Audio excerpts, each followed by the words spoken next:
بسم اللہ الرحمن الرحیم۔ السلام علیکم ورحمۃ اللہ وبرکاتہ۔ رسول اللہ صلی اللہ علیہ وآلہ وسلم نے ارشاد فرمایا، جس نے کسی اقلیتی فرد کو ناحق قتل کیا تو وہ جنت کی خوشبو بھی نہیں پائے گا،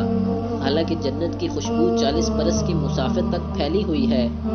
رسول اللہ صلی اللہ علیہ وآلہ وسلم نے ارشاد فرمایا، جب تم میں سے کوئی کسی سے جھگڑا کرے تو چہرے پر مارنے سے پرہیز کرے۔ رسول اللہ صلی اللہ علیہ وآلہ وسلم نے ارشاد فرمایا، خبردار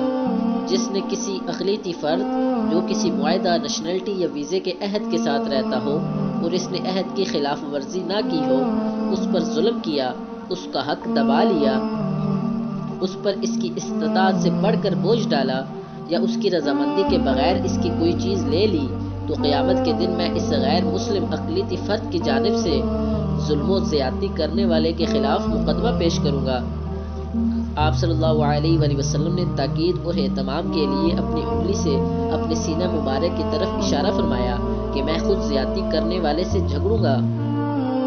پھر آپ صلی اللہ علیہ وآلہ وسلم نے مزید فرمایا، ہوشیار رہو، جس نے کسی اسلامی ریاست کے غیر مسلم شہری کو جو اللہ اور اس کے رسول کے ذمے میں تھا ناحق قتل کیا، اللہ سبحانہ و تعالی اس پر جنت کی خوشبو حرام فرما دے گا،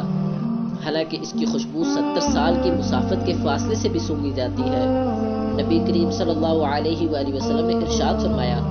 خبردار جس نے کسی اقلیتی فرد پر ظلم کیا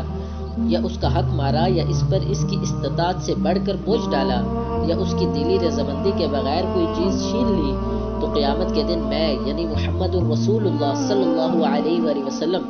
اس اقلیتی فرد کی طرف سے ظالم سے جھگڑا کروں گا۔ پیارے دوستو، اگر آپ مزید احادیث شریف سننا پسند کرتے ہیں تو میرے چینل اسامہ آفیشیل کو ضرور سبسکرائب کریں۔ اللہ تعالیٰ آپ کو اپنے حفظ و امان میں رکھے۔ ملتے ہیں نیکسٹ ویڈیو میں، تب تک کے لیے اللہ حافظ۔